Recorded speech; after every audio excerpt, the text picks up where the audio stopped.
e cu atât mai satisfăcător dacă în spatele tău e șef. Și zici, scuze, făceam un exercițiu, încercam să rămân în izometrie. Indiferent de zodia pe care ar fi avut-o în viața asta, Majda nu cred că ar fi enervat niciodată pe nimeni. Bine ai revenit! Dăm voie să te pup! Dimineața! Așa, ia să vedem, Majda, în această frumoasă dimineață de luni. Ce aș putea face, nu-i așa? Cu ce ne surprins plăcut? Cu o plăcintă dobrogeană pe care sigur nu o să refuze nimeni și dacă sunteți atenți și notați rețeta pe care eu vă dau astăzi, o să vă iasă. Pentru că nu este o rețetă complicată. Eu mereu spun că nu este o rețetă complicată. Dar la câte ingrediente... Dar chiar nu e. Uite-te câte ingrediente sunt. Păi n-avem multe, ia zine. Uite și punem și rețeta pe ecran pentru toată lumea să vadă ingredientele acolo. Și trecem prin rețetă. Am aici undeva un pachet de foi din comerț, foi de plăcintă, undeva la 10-14 foi am eu. 4 ouă, dacă sunt suficient de mari, dacă nu puneți 5, 150 de grame de smântână, 400 de grame de iaurt și 400 de grame de telemea de vacă. Aici am 200 de grame sau 250 chiar, depinde de grăsimea pe care o alegeți, de unt. Ia vină, George, până la vasul ăsta aici, unde untul deja își face de cap. Mai devreme l-ai luat, l-ai pus direct în vas și ai dat drumul să-l încălzești, îl topim de tot, da? Îl topim de tot, îl lasă să răcească foarte puțin, după care fiecare foaie să fie unsă cu unt. Voi veni în completare cu iaurt și cu brânză sau puteți să faceți un mix ca să nu mai pierdeți timpul, spargeți ouăle, adăugați iaurtul și telemeaua, dar fiecare foaie o voi unge cu unt. Contează cât de repede untul ăsta? Asta e tot. E frică să sară... Nu, dar mă gândeam că poate pățește ceva dacă îl încingem prea tare. Așa, bun. Deci primul pas acum este să întindem foile și să le pictăm. Exact. Și să fiecare foaie, exact cum am spus, va fi unsă cu unt. Bine, te lăsăm să începi.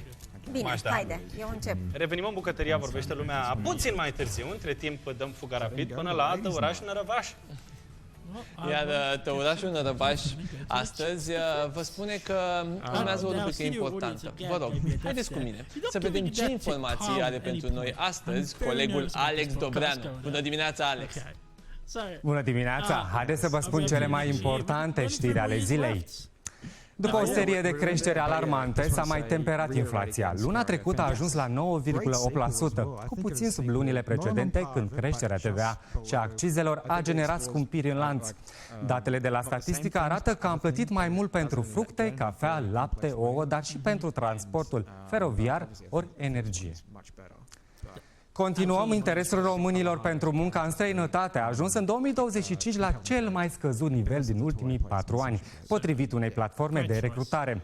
Astfel, din cele 9,8 milioane de aplicări înregistrate, până acum, doar 106.000 au fost atrase de pozițiile din alte țări, număr care reprezintă doar 1,1% din totalul aplicărilor.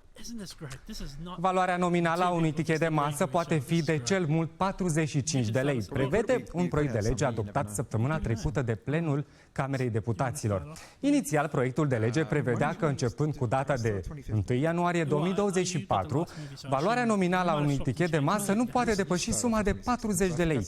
Inițiativa legislativă a fost adoptată și de Senat, iar Camera Deputaților este foarte decizională în acest caz. Mergem mai departe. Naomi Campbell s-a întâlnit cu Papa Leon al XIV-lea la Vatican. Modelul, în vârstă de 55 de ani, s-a întâlnit cu șeful Bisericii Catolice la finalul unei audiențe generale în piața Sfântul Petru, potrivit Daily Mail. Ea i-a dăruit Papei Leon o carte numită Drumul Mirodenilor. Lamine Yamal, noul star al fotbalului spaniol, a fost exclus din lotul naționalei pentru meciurile cu Georgia și Turcia, după ce selecționerul Luis de la Fuente a aflat că jucătorul Barcelonei a urmat o procedură medicală fără să informeze stafful. Lamine s-a întors la Barcelona pentru a-și continua tratamentul la clubul său. Dacă vreți să aflați și mai multe vești proaspete, de la cele care vă fac să râdeți până la cele care vă ajută mult și concret, e simplu, scanați QR codul de pe ecran și veți descoperi o mulțime de știri de la colegii noștri de la protv.ro. Așa că luați telefonul, scanați și rămâneți conectat cu tot ce se întâmplă la Vorbește Lumea și în lumea întreagă. Pe curând, mă întorc la voi. Foarte interesant, îți mulțumim, Alex. Noi continuăm.